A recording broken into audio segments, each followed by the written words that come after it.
B2B sales and marketing peeps, you are in the right place. A big welcome to you to Making Sales Social Live, coming to you from the Social Sales Link virtual studios. I'm Bob Woods, the LinkedIn Sherpa, and I'm joined as always by fellow social selling training consultant and professional, also known as the LinkedIn Whisperer, Bryn Tillman. Bryn, how you doing? I'm good, Bob. How are you? I'm coming to you from San Francisco. Yeah, I know. So that's why I was going to say the phrase social sales link virtual studios is especially accurate because Bryn is on the road, as you just heard. She's live in San Fran today, where she's in the middle of a trip that has been quite an adventure, and it's only going to get better. So, Bryn, I guess why don't you start off with telling us about stop number one on this kind of whistle stop tour out west? Oh my gosh. So I had so much fun. I was the closing keynote for the Sales 3.0 CRO Conference 23. And I had so much fun. Some of it was meeting some of my favorite people in person. So as good Hmm. as the conference was, the people were even better. And I have story after story. Shout out to Roderick Jefferson, who killed it on stage about sales enablement. And, I have not been hugged and picked up off my feet in years. So thanks for that bear hug. And I met people like Eli Cohen and Tiffany Bova and some of like my biggest like fangirling people in person. Eli Cohen even included me with his tribe in a amazing dinner. And I got to I met Joe Sabatino, who is an actor slash helps people in presentation skills. Like it was such an amazing experience. And I got to learn about new tools that are coming out for sales and new things and how sales enablement is using AI and how chief revenue officers are talking about AI because that was really the theme. And so much to take back. And Bob, you and I are going to do a big debrief next week.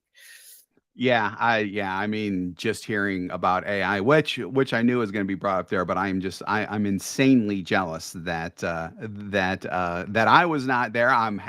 More very happy that you were there. So lot of, I know you've got a lot of takeaways from there. Before we get into that, I just want people to know that if they follow you on LinkedIn and they go to your profile and under all activity in posts, you have actually posted several takeaways already. So so if y'all want to go there and read those and listen to those, that's a great start. And if you aren't following Brent on LinkedIn, and you know me as well, you should probably click that follow and subscribe button, like they always say. But no, seriously, you should do that because she's got some fantastic stuff there. So Brent, if there's like probably one huge takeaway that you have, what would that be? What a great question. I have my list of many takeaways, but I I'm think sure you do. if you like overarching, and it's not going to be much of a surprise to you, but the overarching takeaway, hands down, is that sales needs to embrace AI. Yes. That if sales is not embracing AI, sales and marketing, and actually it was at the CRO level. So I say sales, but it was really at the chief revenue officer level, which is marketing, business development, sales, right? That all revenue responsible departments, right? Mhm. Everyone needs to be using AI and not just for content, but AI as it grows, it's about really getting a competitive advantage across the board. So I'll throw in a couple things that because we really only talk about content because we're social selling, but a Right. few things. So a few like high level things is simply if let's say you're in a growing company and your onboarding has sort of been um, you know uh, like kind of random and that there's no process, In one case, the speaker was talking about just go into ChatGPT and say, create an onboarding program for my team. This is the level experience of the salespeople. These are the software platforms that we have available to us. Like, it's this list. The prompt was probably 5 paragraphs, Wow. and there was a custom onboarding program. Right? Then there was a sales improvement program. We have a rep who's not doing well. So there were 5 questions in the prompt. And what I loved, and we have one prompt like this, but we need to do more like this, where you'd have the prompt come up, and this was actually not even a speaker. This was someone I was talking to at a booth. Mm-hmm. So like there was just something everywhere, right? Yeah. And we were talking about this prompt where he has ask a question. So what does the rep think the biggest challenge is for them? What does the sales manager think the biggest challenge is for them? What does the rep feel like they need to improve? What does the sales manager feel like that rep needs to improve? What tools do they need? Where, what challenges? I can't even think. There were tons of questions. Sure. And then the prompt at the end takes all of those answers. It shows you the disconnect or the connect between what the rep thinks and the manager thinks. It gives advice. Like, it was amazing, right? So you have a fledgling sales rep, and, there's some active listening and input, right? At the end of the day, this saves us so many hours, and maybe even having to lay people off because they weren't hitting their number. There were questions like, what KPIs do you think work toward your goal, and what KPIs work against your goal? Wow. Really, really, really, really cool stuff. And then it gives you a report on the best way to move forward with that rep. That's amazing. Yeah, and this is still in. I think it was ChatGPT. It was just prompts. It could be in Bard or whatever. Like, they all kind of work the same way. Sure. But the bottom line, this is really beyond using ChatGPT to get content for sales. I mean, this is coaching a call. Take a transcript with a prompt, and it will give you ideas on how to coach for a call, call that a rep had with a prospect. So really cool stuff. That's amazing. And it's funny because I just did a podcast episode for the Making Sales Social side where we talked more about AI and and just how it's being just sorely underutilized by sales departments and that C-level CRO type of thing. And just a couple of things that my guest brought up then was just amazing. And this is something that people should not be afraid of. We should be embracing AI, and it's so encouraging that at the Sales 3.0 conference in Vegas that they're talking about all this. And that's probably what makes Sales 3.0 because I remember when it was Sales 2.0. Oh, me too. And everything is now beyond that. I mean, compared to what we were talking about for Sales 2.0 and those subjects, what we're talking about now, it should be like maybe Sales 5.0 or something like that, I think. I don't know, but they definitely had a lot of the right people in the room, for sure. The other side of this, which I thought was interesting, was making so they had a lot of sales enablement, right? Sure. Because we have CRO, and so a ton of sales enablement. Where, again, a shout out to Roderick Jefferson, who killed it. And they also had a speaker from the enablement group that was really good. And they talk about really not just humanizing sales, but empowering salespeople. So and I'm mixing all these up because I don't have my notes in front of me, but one of the speakers, and it's just, I mean, I even called my husband to tell him about this video, who he didn't care. But I was so so here's the video. And it's Hmm. talking about enabling, well, I'll tee it up. It was talking about enabling people to go beyond their job description, essentially, letting them make real decisions in real time without having to get permission, right? It's really true enablement. Okay. Right. So there are two business people going up an escalator in a mall, and the escalator breaks. And they both look around, and there's no one around. And they start screaming, "Help! We're stuck on an escalator. We're stuck!" Looking around, "Help! Help!" All right. They talk to each other. What do we do? I don't know. Maybe we have to, we'll wait. Someone screams, "Well, hey, we have help coming." Okay, great. Now they do nothing. And then the help comes, the fixer guy comes, elevator one level below, and he gets on Mhm. and starts going up, and the escalator breaks. So he's now stuck. And so then it ends, right?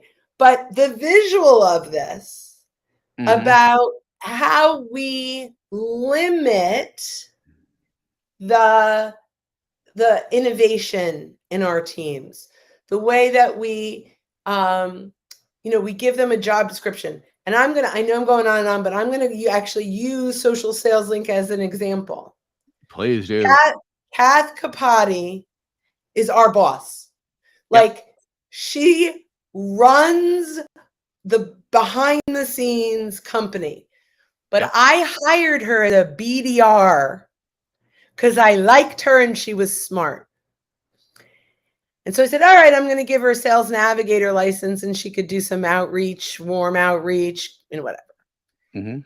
And about 3 months in, we're talking about a challenge. And she's like, oh, I used to handle that at my old company. I ran a team of 17 people that I make it, whatever, right?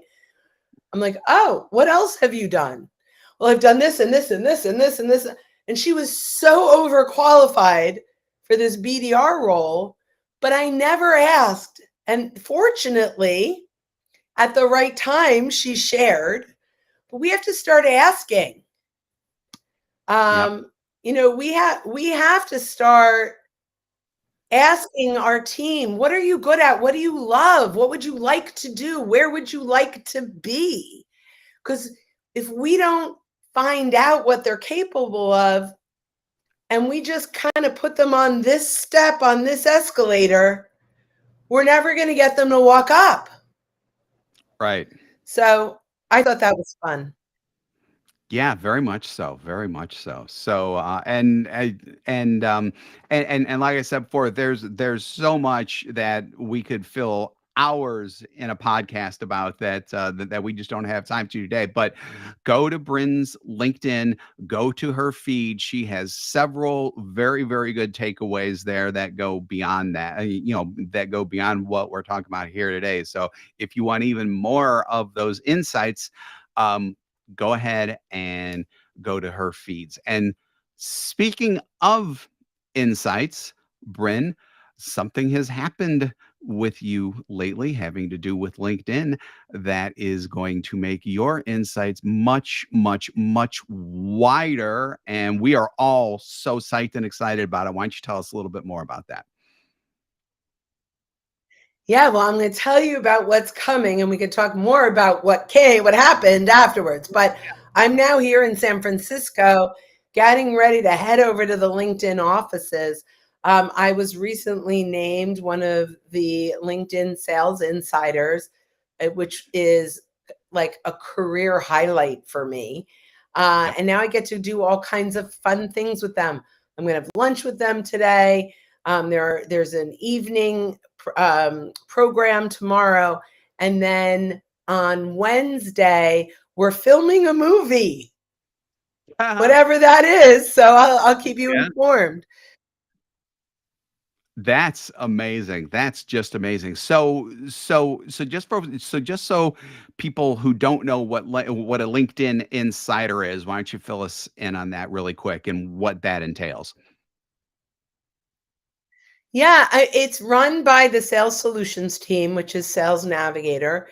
And this year they identified 16 people. Last year it was 21. So Mhm. there's a total of 37 of us right now, Mhm. where I will tell you more as I learn, but it's about us sharing how we sell so that we can help other people, really succeed. So, they'll push out content. There's strategic content that will be developed to help the sales world inside of LinkedIn. I'm hoping, I'm on a panel. I forgot about that. So that'll be Mhm. fun. A panel, the future of sales is women and AI or something like that. Wow. So, Niching down. I so love it. that'll be fun. Mhm. So next week, maybe we'll talk about that. Yeah, that would be great. Yeah, I mean, just I think takeaways from that alone would be very valuable to discuss in in our Making Sales Social live next week. So, yeah, wow, lots of stuff happening. It's just amazing. You are on a whirlwind tour right now. It seems like. Yes. Yeah, I'm having fun, but I'm also looking forward to get back to our coaching of our clients because I'm going to miss them this week. But you and Stan are going to do amazing for Oh, thank our for holding up the fort, and I appreciate you so much. And our members are lucky to have you. But I love the travel, but I really also love the day to day. So Yeah, looking forward to absolutely. it. Absolutely. So we're definitely gonna have more on this next week. So so stay tuned for that. But in the meantime, thanks again for joining us here on Making Sales Social Live. If you're with us live right now on LinkedIn, YouTube, Facebook, or X, formerly known as Twitter, right now, we do this every week, including this week. We weren't sure if we were going to get on this week, but we actually decided to go ahead and do it. And I'm so glad that we did because there's a lot of good information in this podcast or in this live, which is going to be the podcast episode. If you're listening to us on our podcast right now and you haven't subscribed already, go ahead and do so. That way you'll be alerted when new episodes drop and you'll see a lot of our or all of our older episodes too. More info on our podcast is available at socialsaleslink.com/podcast. As said during the show, we do this and we do our Making Sales Social interview series. So both of those will be in the previous and, of course, the future ones already. So when you are out and about, be sure to make your sales Social. Bye, guys.